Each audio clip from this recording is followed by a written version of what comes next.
Señor, en esta mañana. Puedes tomar tu lugar. Le damos la bienvenida a toda la iglesia. Sé bienvenido en esta mañana. Y que el Espíritu Santo pueda ministrar a cada vida, a cada corazón. Asimismo, le damos la bienvenida a todas las personas que nos siguen a través de nuestro canal CMC Betel. Que el Espíritu Santo pueda ministrar a tu corazón a través de esta palabra también. Amén. Bien.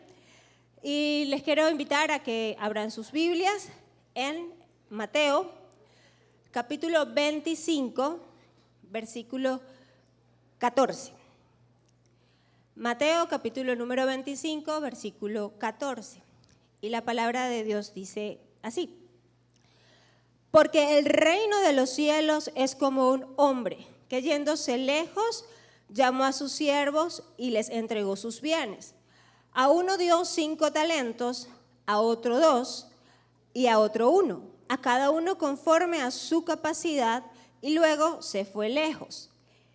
Y el que había recibido 5 talentos fue y negoció con ellos y ganó otros 5 talentos. Asimismo, el que había recibido 2 ganó también otros 2. Pero el que había recibido 1 fue y cavó en la tierra y escondió el dinero de su Señor. Amén. Bueno, Padre, te damos las gracias, Señor, por esta palabra. Te pedimos que seas tú ministrando, Señor, que no sea palabra de mujer, sino palabra del Espíritu Santo para cada uno de nosotros, Señor. Hoy yo bendigo la iglesia Betel, declarando, Señor, que los corazones de cada uno de los que estamos aquí es tierra fértil y que la semilla que va a ser lanzada en esta mañana dará fruto al 100% en nuestras vidas, que somos oidores de tu palabra y hacedores de ella en el nombre poderoso de Jesús.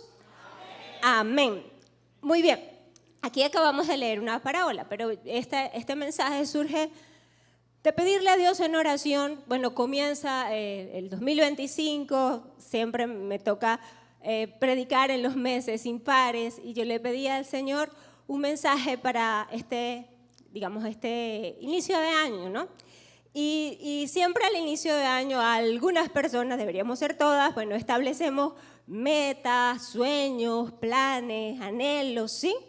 Y uno se proyecta para el año que comienza, y estamos hoy en 26 de enero, bueno, han pasado 26 días, ya casi se acaba este primer mes, y tenemos 11 meses por delante para conquistar, para avanzar, para lograr esos sueños, esas metas que tenemos en nuestro corazón. Y esas metas, sueños, anhelos, deseos, los podremos alcanzar en la medida que tomemos decisiones sabias, decisiones correctas.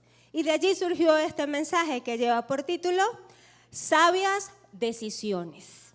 Porque si nosotros tomamos decisiones sabias, nos irá bien, lograremos, alcanzaremos. Pero muchas veces hay personas que viven la vida sin meditar las consecuencias, tomando decisiones por emociones, decisiones por estados de ánimo, por pensamientos equivocados.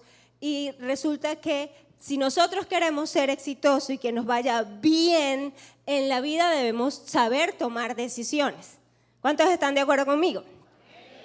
Y este mensaje no se trata de darte 5 pasos para tomar una buena decisión. No se trata de eso. Se trata de compartirte los principios que yo aprendo en la palabra del Señor que me llevarán a tomar sabias decisiones.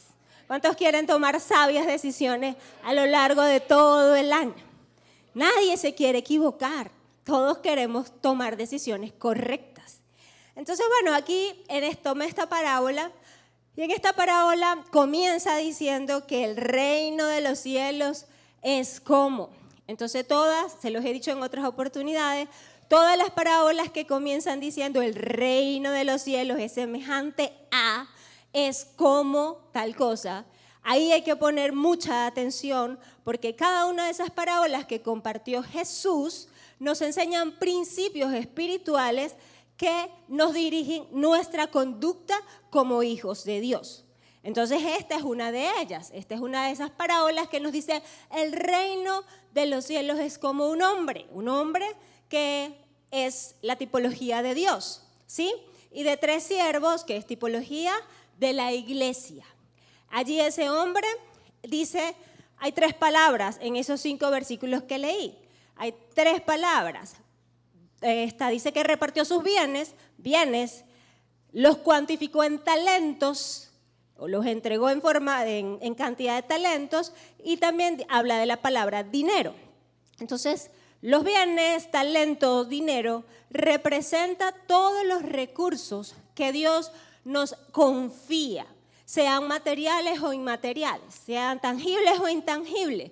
Dios nos entrega recursos, nos ha confiado materiales, nos ha confiado también personas. Cuando somos padres, madres, Dios nos confía a los hijos para saberlos instruir, para formarlos, para guiarlos. ¿Amén?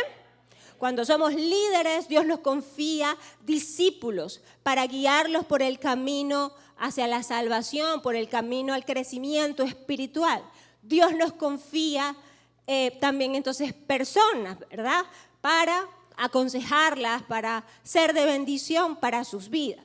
También nos confía oportunidades, nos brinda oportunidades de crecimiento, bien sea económico, bien sea profesional, bien sea académico, lo que sea. Dios nos brinda oportunidades, Dios nos da también bienes materiales, nos confía, aquello que es material para que nosotros entonces lo cuidemos. Y eso representa los talentos que aquí el Señor entrega. Y dice que al primero le entregó 5 talentos. Un talento, usted lo busca en la Biblia, en el Antiguo Testamento, era una medida para cuantificar metales preciosos, oro, plata, bronce. Entonces no tenía una medida de peso, sino porque cada material o cada metal precioso tiene su propia densidad y por lo tanto varía el peso. No era una medida de peso, sino de una cantidad. Entonces se decía, un talento de oro fino, lo puede encontrar usted en el Antiguo Testamento, un talento de bronce, etc.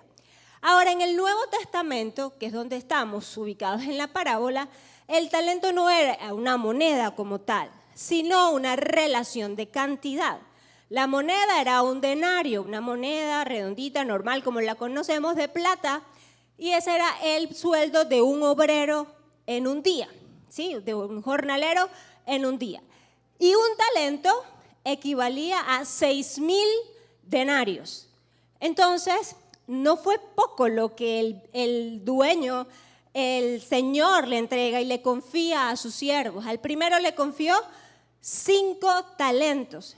Multiplicado por 6,000 denarios son 30,000 sueldos, 30,000 días de trabajo que se convierten en 82 años de trabajo. No le confió poquita cosa. Le confió al primero 5 y dice que cada uno se lo confió conforme a su capacidad. Y así es Dios con nosotros.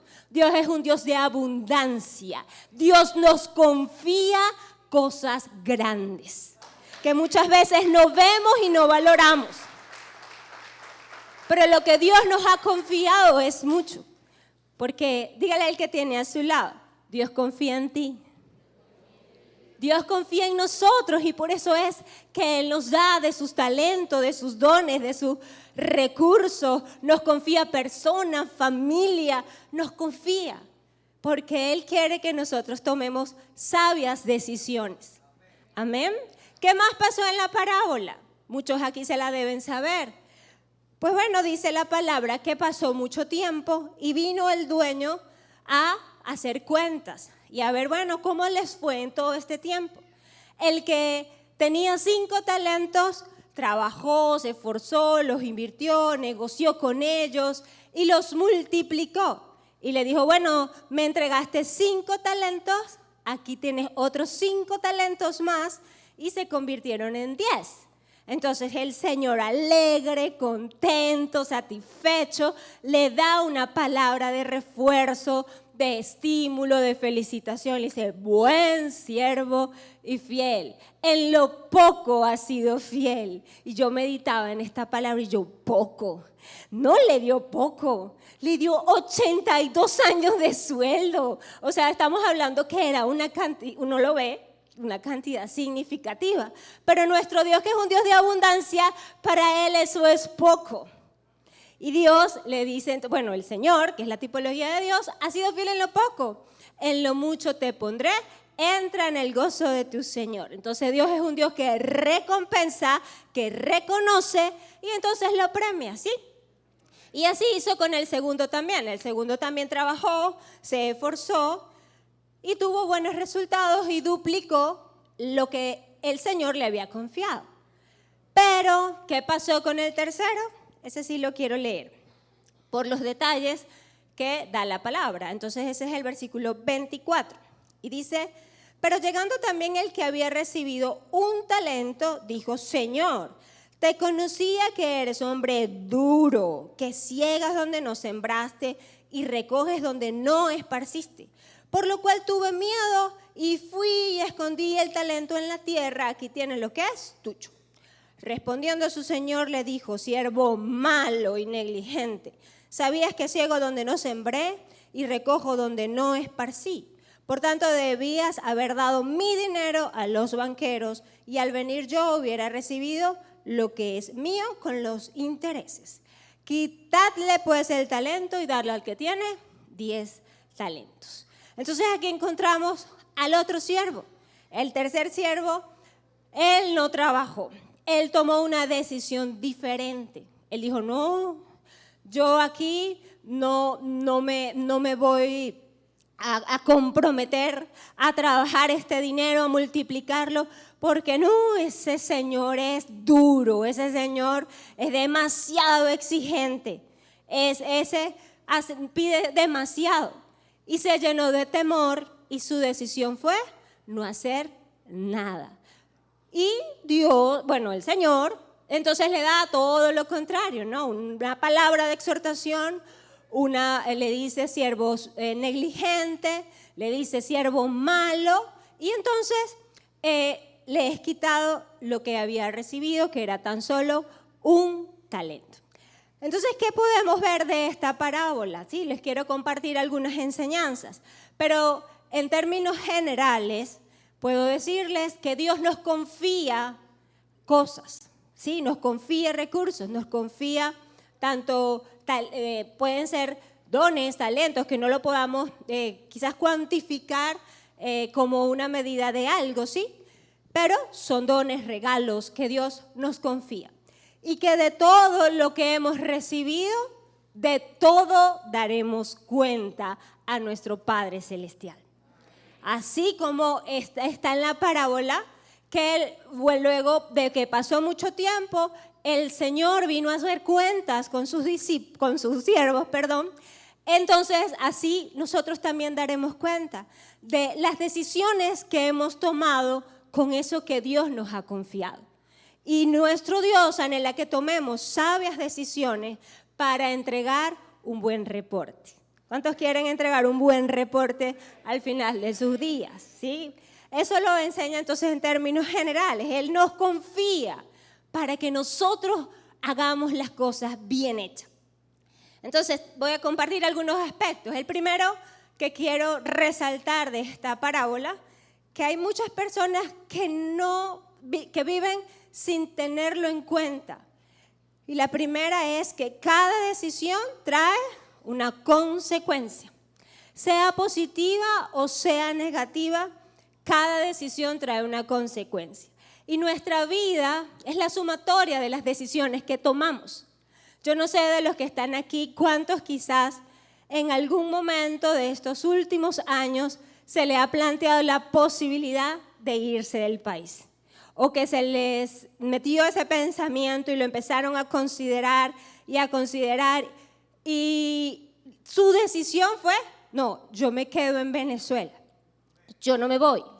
Entonces usted está aquí porque decidió no irse, porque si no estuviera quizás en otro país, quizás a esta hora trabajando o quizás hay personas que, sabemos de muchas personas que se fueron en algún momento de Venezuela y que eran cristianos y se dejaron envolver por el mundo, por las actividades del mundo y hoy están sin Dios, hoy están sin Cristo, hoy no llevan una vida cristiana. Pero usted está aquí, yo estoy aquí porque en algún momento decidí no me voy. En algún momento del 2017 tuve todo en bandeja de plata para irme del país, pero estoy aquí compartiéndoles la palabra porque decidí quedarme. Entonces, toda decisión trae una consecuencia, sea positiva o sea negativa. Cada día tomamos la decisión sencillas, rutinarias, decisiones sencillas, rutinarias y decisiones también trascendentales. Hay de diferente magnitud. Y a veces no es consciente la persona de qué decisiones está tomando. Decisiones sencillas como qué comer.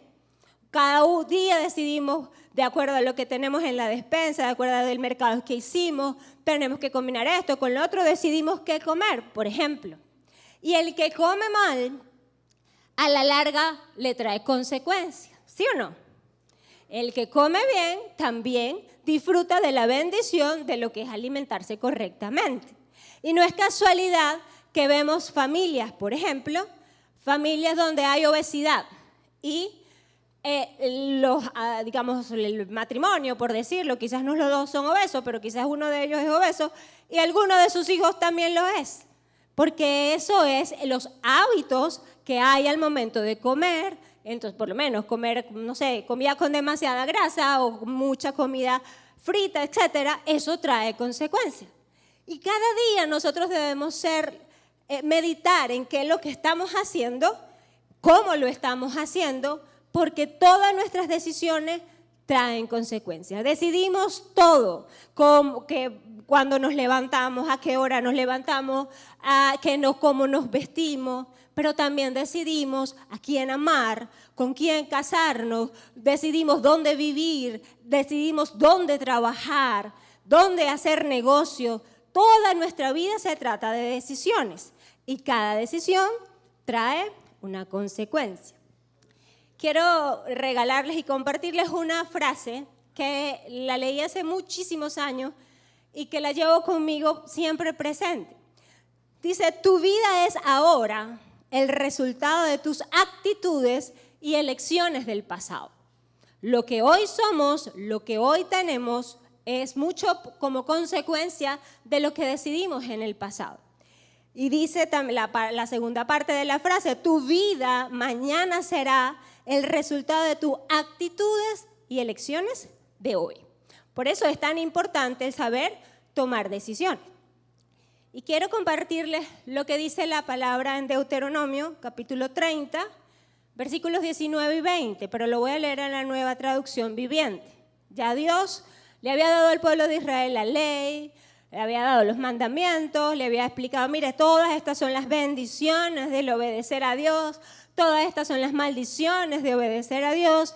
Y encontramos en el capítulo 30, en el versículo 19, lo siguiente.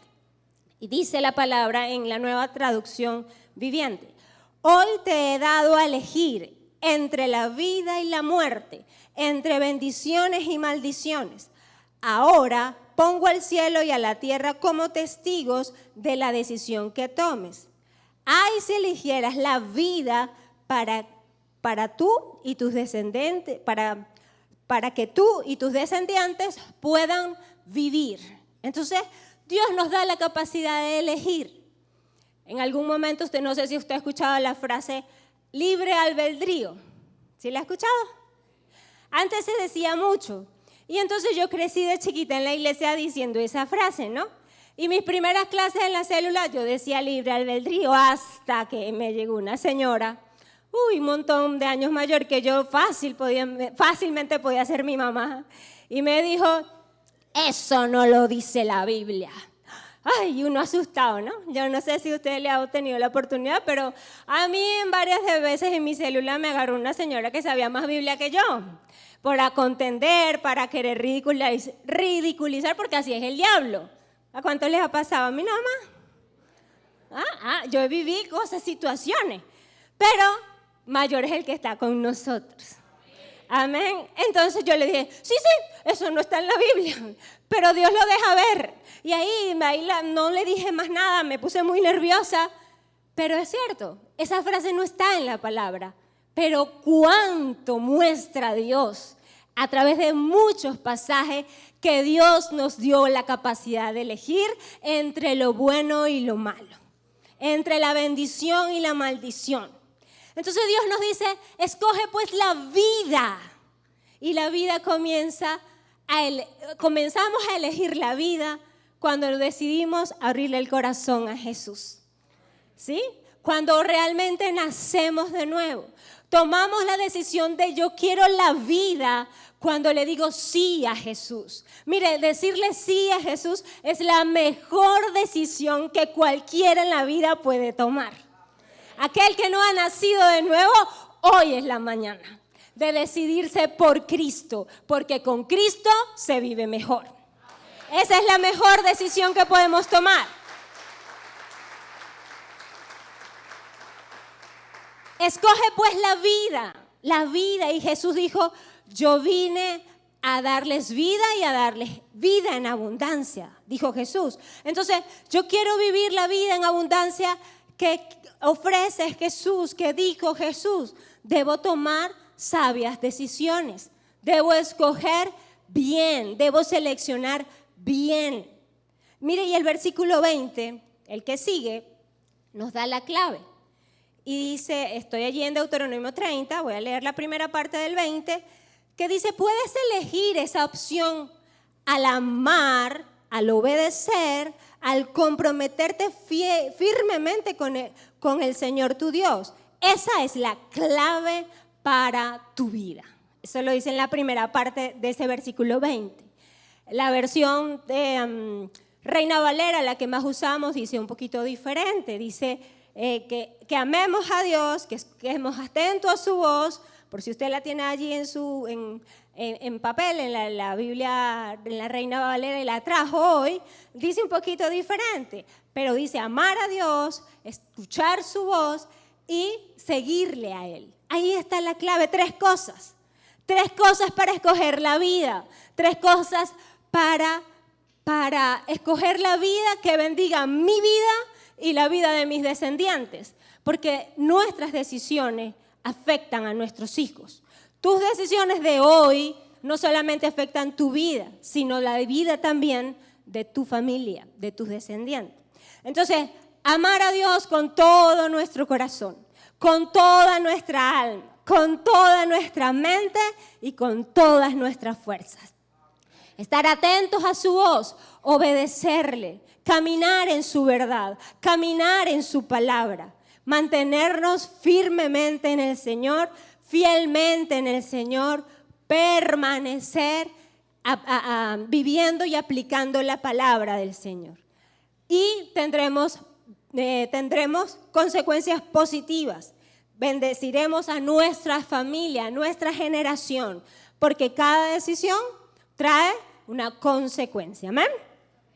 Lo segundo que quiero compartirles a través de esta parábola.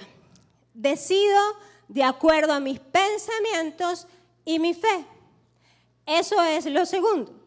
No lo vemos en el primero y en el segundo de los siervos porque no especifica, ¿no?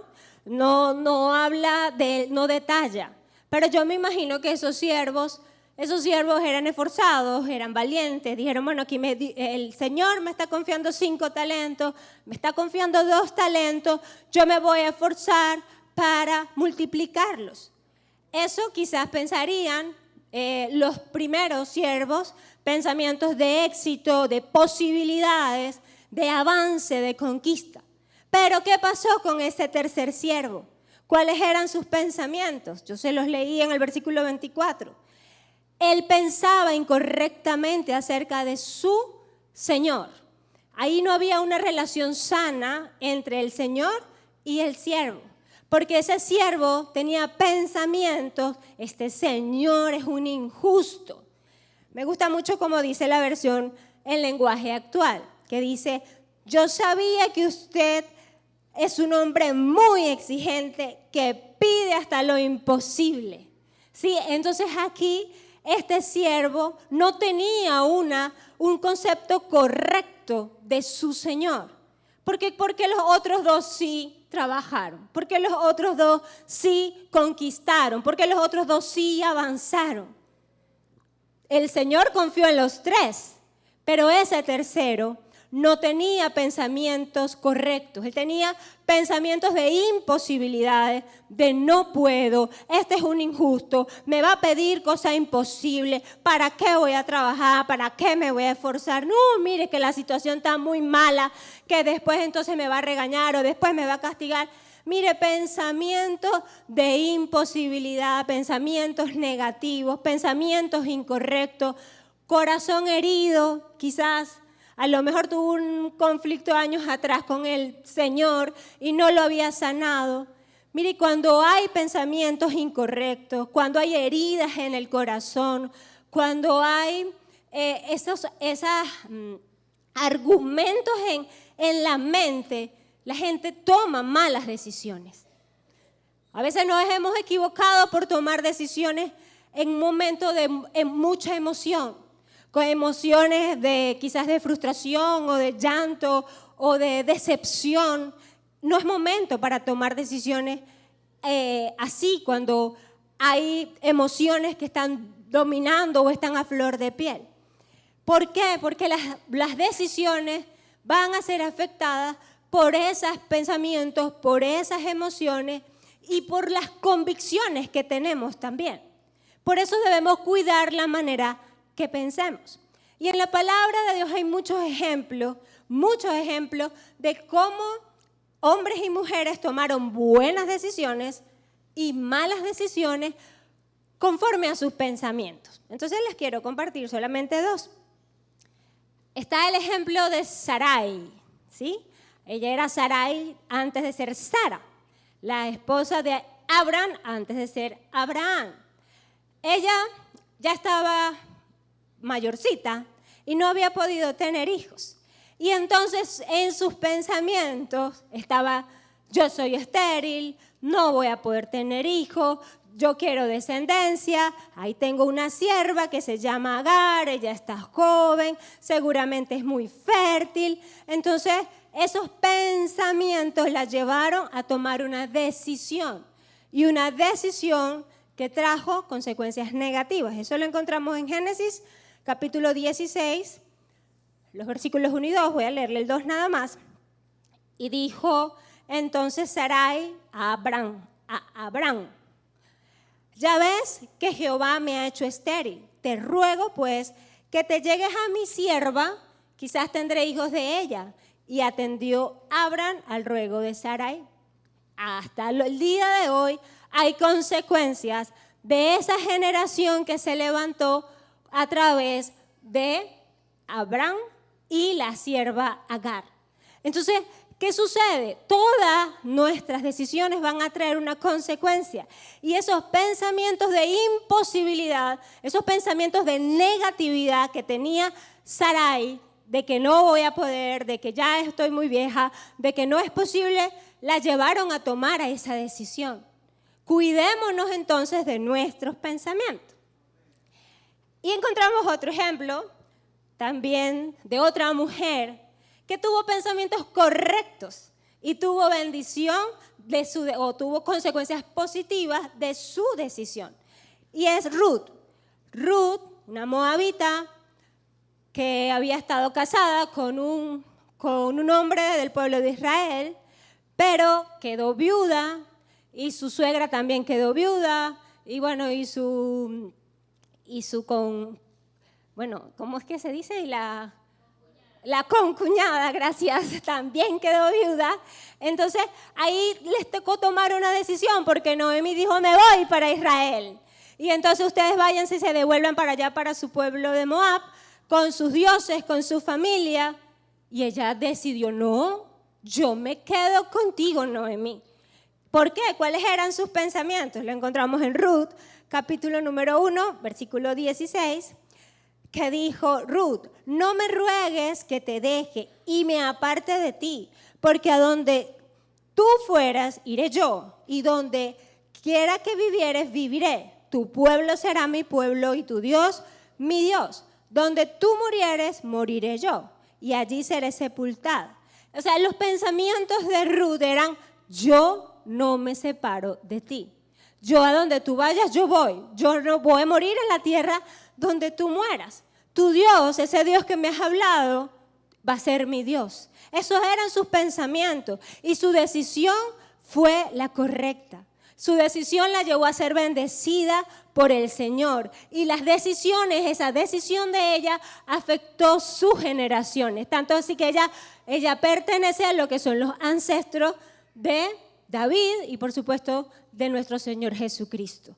Toda decisión que tomemos traerá consecuencias positivas o negativas y van a estar asociadas a la calidad de pensamientos que cada uno albergue en su mente. ¿Qué tenemos que hacer? Cuidar nuestra manera de pensar. Es por eso que necesitamos leer la palabra, deleitarnos en ella, instruirnos con la palabra, porque la palabra de Dios renueva nuestra manera de pensar. ¿Sí? La palabra de Dios es viva, es eficaz, la leemos, la escuchamos, la meditamos, la declaramos, entonces conocemos las verdades de Dios. Y conoceréis la verdad, y la verdad os hará libre. Se le romperán argumentos, limitaciones mentales, se romperán mentiras que por años quizás hemos caído en ellas por causa de la verdad. Esa verdad es el conocimiento de Dios. Esa verdad es la voluntad de Dios para nuestra vida, que está en la palabra.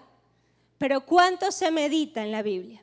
¿Cuánto se medita? ¿Cuánto tiempo dedicas a meditar la palabra? A escucharla, a amarla, a deleitarte en ella. Porque cuando lo hacemos, nuestros pensamientos serán renovados, serán quitados esos malos pensamientos y podremos conocer la verdad de Dios. Amén. Y quizás usted me dirá, bueno, pero ¿por qué hay aún así cristianos que toman decisiones incorrectas? Por ejemplo, parejas de novios, ¿sí? Están en la iglesia, se conocieron, son cristianos, se hacen novios y entonces empiezan a vivir una vida sexual activa, cayendo en fornicación.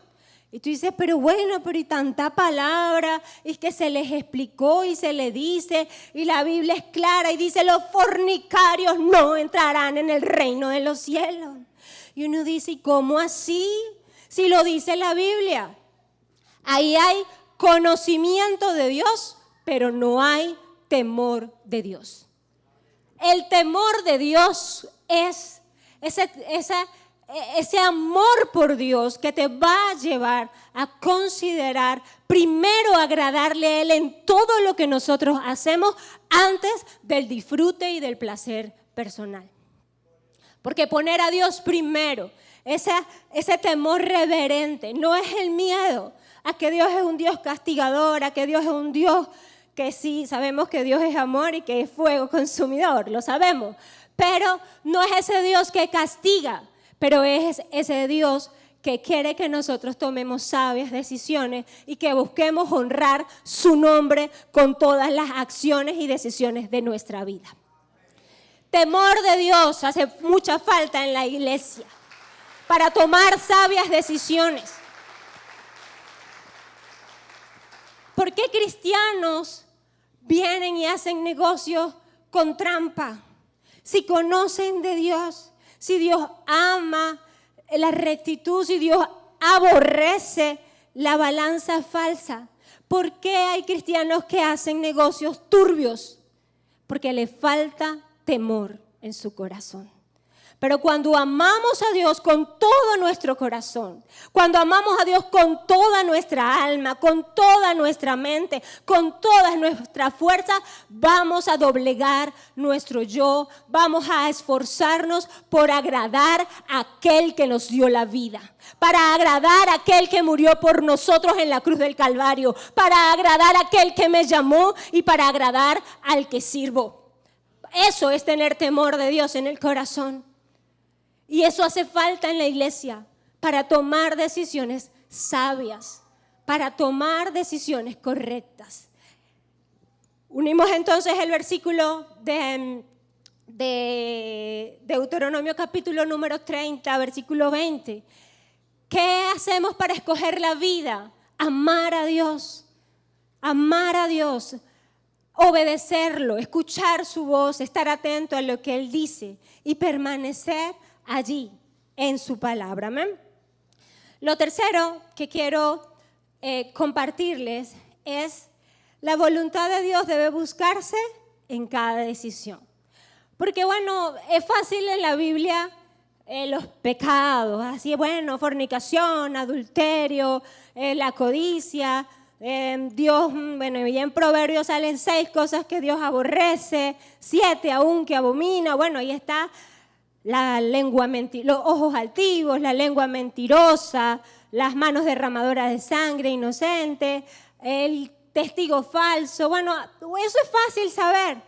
Sí, sabemos cuál es la voluntad de Dios en esos casos, es fácil. ¿Es fácil o es difícil? Fácil, porque la Biblia lo dice. Los fornicarios no entrarán al reino de los cielos, los adúlteros tampoco. Entonces, es fácil saber que la voluntad de Dios es que no vivamos en fornicación, que no vivamos en adulterio, ¿sí o no? Eso es fácil. Si Dios aborrece la lengua mentirosa, en nuestros labios no debe haber mentira. Eso es fácil.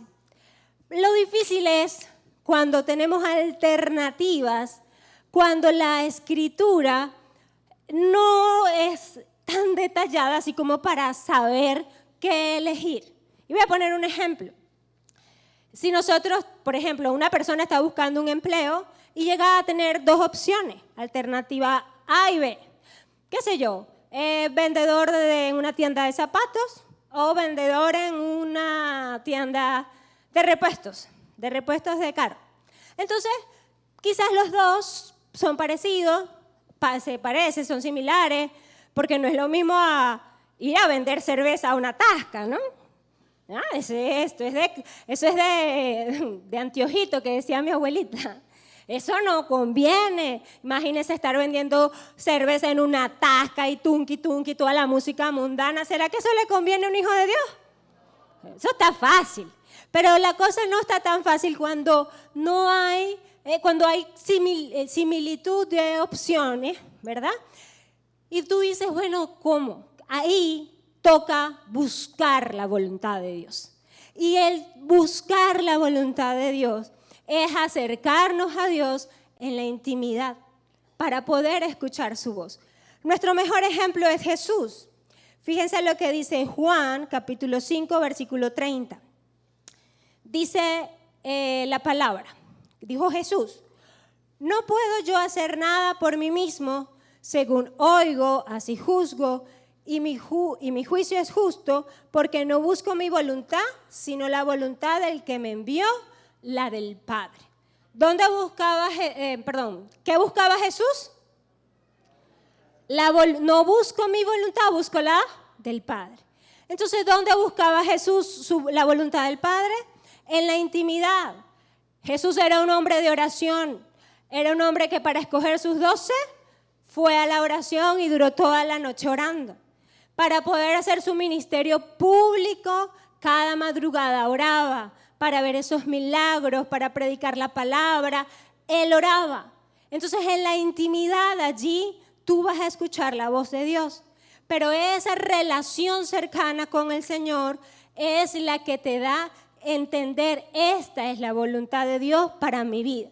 Porque pueden haber 2 alternativas, aún 3 alternativas parecidas, pero Dios tiene un propósito con una de ellas. ¿Sí? Él con una. Hay 2 opciones de trabajo. Dios quiere que sea en uno de esos, por decir algo. Y eso es lo que hay que descubrir.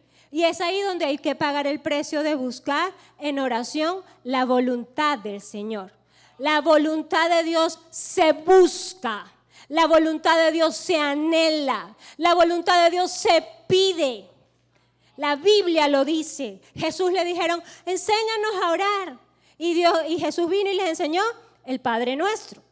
Y en el Padre Nuestro hay una frase que dice, hágase tu voluntad, así como en el cielo, así también en la tierra. Entonces dile al que tienes a tu lado, la voluntad de Dios se busca. La voluntad de Dios se busca. Y no es cosa de buscarla en un día. Ay, ya oré, listo, ya oré. Y eso, bueno, todas las decisiones de la vida las voy a tener porque ya oré una vez. No, la voluntad de Dios se busca a diario. Se busca a diario, se le pide a diario, Señor, yo quiero hacer tu voluntad. Yo quiero agradarte con mis decisiones del día de hoy. Yo quiero, Señor, ser grata delante de ti. Yo quiero que me vaya bien. Yo quiero ver tu mano prosperar a mi favor. Pero eso solamente va a pasar si buscamos su rostro, si buscamos su voluntad. Porque Dios tiene un plan y un propósito para cada uno de nosotros. Pero debemos entender que los pensamientos nuestros no son como los de Dios. Esa es una verdad que está escrita en la Biblia, que está allí en Isaías capítulo 55, versículos 8 y 9. Si la mantenemos presente cada día, vamos a renunciar a nuestro conocimiento, vamos a renunciar a lo que nosotros sabemos. Dice, porque mis pensamientos no son vuestros pensamientos, ni vuestros caminos mis caminos, dijo Jehová. Como son más altos los cielos que la tierra, así son mis caminos, más altos que vuestros caminos y mis pensamientos más que vuestros pensamientos. Si yo conozco esta verdad y la creo, voy a renunciar a lo que yo sé. Voy a renunciar, Señor, yo tengo estas ideas, yo tengo estos anhelos, yo tengo esto, pero yo no sé si esto es tu voluntad. Yo quiero que tú me dirijas, yo quiero renunciar a lo que yo sé, yo quiero que tú me dirijas, que tú pongas el querer como el hacer en mi corazón, para no equivocarme. Quiero escuchar tu voz.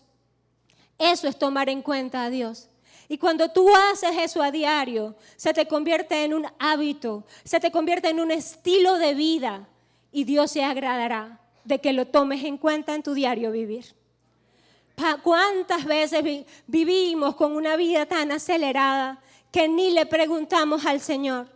¿Cuántas veces hacemos cosas y no meditamos en qué consecuencias traerá? No meditamos qué consecuencias traerá ciertas amistades, qué consecuencias traerá ciertos malos hábitos que hacemos en casa. Es necesario que seamos conscientes, es necesario meditar qué estamos haciendo y si eso realmente será de beneficio para nuestra vida y si realmente eso que estamos haciendo a Dios le agrada. Amén. Y dice Proverbios capítulo 16, versículo 25. Hay camino que parece derecho al hombre, pero su fin es camino de muerte. A veces nosotros pensamos que no, esto está bien. Y yo no sé si se los he contado aquí desde el púlpito. Sé que lo he contado muchísimas veces en célula. Mis discípulas se saben el testimonio de memoria. Yo tengo una hija, Valeria, ¿verdad? Y yo al iniciar, cuando Valeria nació, ya a las 4 semanas yo estaba en la célula con la recién nacida. No tenía ni siquiera el mes cuando la empecé a llevar. Tenía 4 semanas y ella me acompañó, en portabebé, en coche, gateando. O sea, salía toda sucia, me acuerdo, cuando empezó a gatear. Y antes las células se hacían como tarde, porque no había problemas esos de transporte y toda la cosa. Yo llegaba a mi casa pero bien tarde, como a las 10, 10 y media de la noche con la bebé toda sucia, a bañarla y no sé qué. Y al día siguiente yo pretendía que ella fuera feliz al maternal, porque yo me la estaba comiendo, estaba predicando la palabra del Señor. Yo me la estaba comiendo, pero en la mañana, eso eran gritos, patadas. Valeria veía el jumper, que era un jumper del maternal, y empezaba a gritar, no quiero ir, quiero dormir. Esta señora me cuesta dormir muy tarde. Yo pensaba que me la estaba comiendo, pero eso me estaba conduciendo a que mi hija sufriera cada mañana, a yo pelear con el pañal y pelear con el jumper para metérselo. No, eso era hasta que alguien me dijo, es que tú lo estás haciendo todo mal. ¿Quién te dijo que un bebé se acuesta a las 11 de la noche? Entonces, claro, hasta que la realidad me cacheteó, hasta que alguien me lo hizo saber y me lo hizo entender, lo estás haciendo mal. Nunca le pregunté al Espíritu Santo, ay, que por qué Valeria pelea tanto en la mañana, no le gusta el maternal. La que estaba equivocada, la manera de hacer las cosas era yo. Así que hay camino que tú crees que te la estás comiendo, pero pregúntale al Espíritu Santo si eso que tú piensas te va a conducir a lo correcto. A lo correcto, a lo que Dios quiere para ti. Es necesario la intimidad con el Señor, es necesario pasar tiempo en buscar la presencia de Dios. Amén. Y lo último que quiero compartir de esta parábola es algo que lo he visto mucho y yo he caído en ese error y Dios me lo ha hecho entender. Lo cuarto es no hacer nada es también una decisión. ¿Sí? El no hacer nada es también una decisión. Cuando la pasividad inunda a la persona. ¿Ha conocido gente usted pasiva? Ay, que no hace nada y le pasa esto y no decide, y le pasa aquello y no decide y no cambia. Y uno que, ¿sí?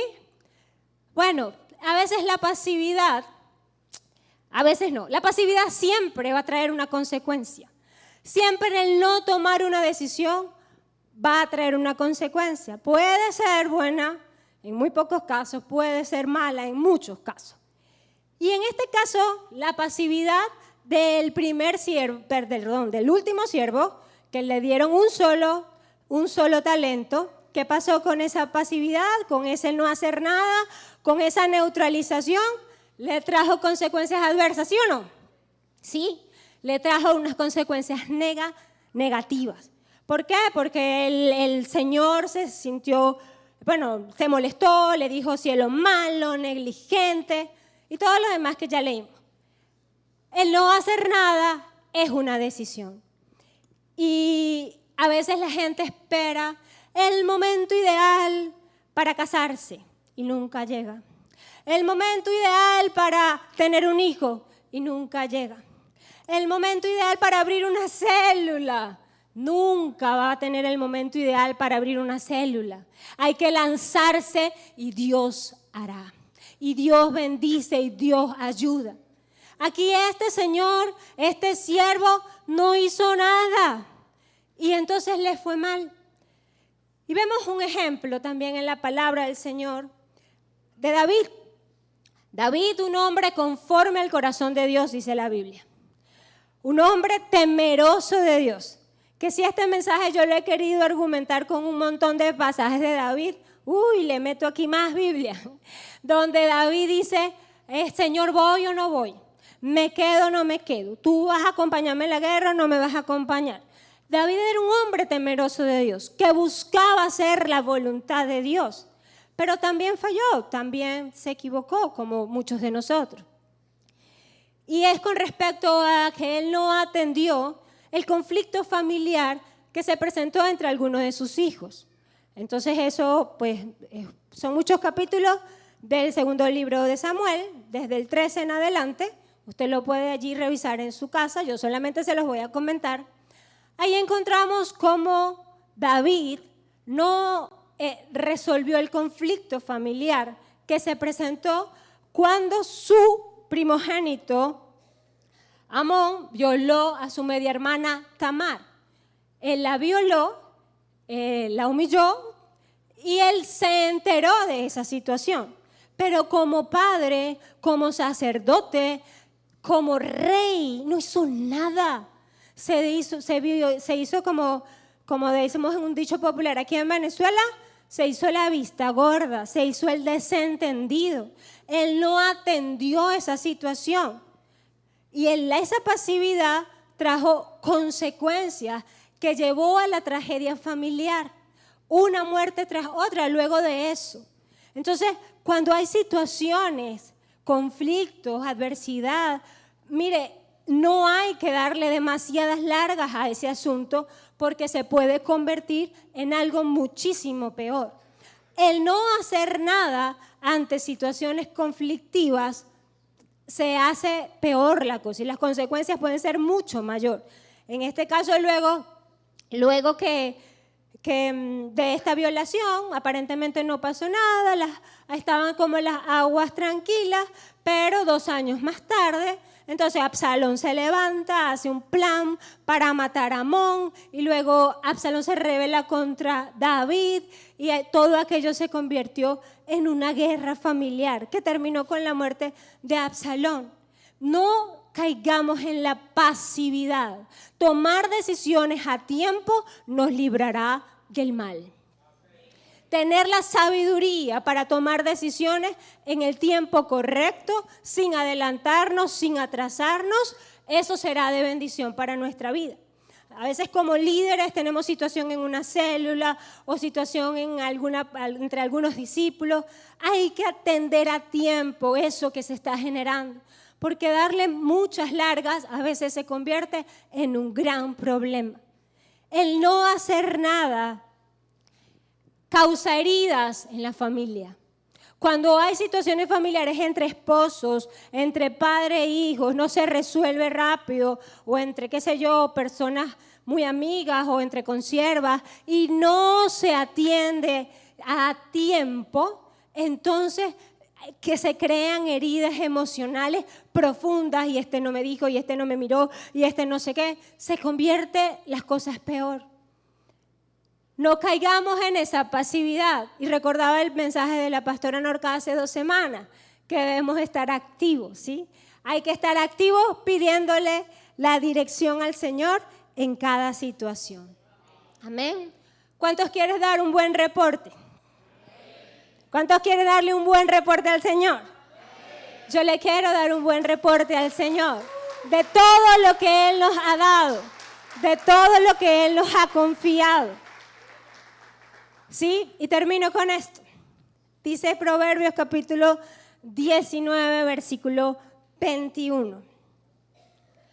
A mí me gusta mucho este versículo y lo repito y lo mantengo bien presente. Proverbios capítulo 19, versículo 21. Dice, muchos pensamientos hay en el corazón del hombre, mas el consejo de Jehová permanecerá. Pedirle al Señor, mire, muchos pensamientos hay en mi cabeza, muchas ideas, muchas decisiones, pero yo quiero que tu consejo permanezca en mi vida, siempre se cumpla tu voluntad, porque bajo tu voluntad caminaré segura, caminaré en bendición, caminaré en victoria en Cristo Jesús. Amén. ¿Cuántos le quieren decir al Señor que tu consejo permanezca en mi vida siempre? Que tu voluntad se establezca en mi vida y que yo pueda tomar sabias decisiones cada día de mi vida. Puestos en pie, por favor.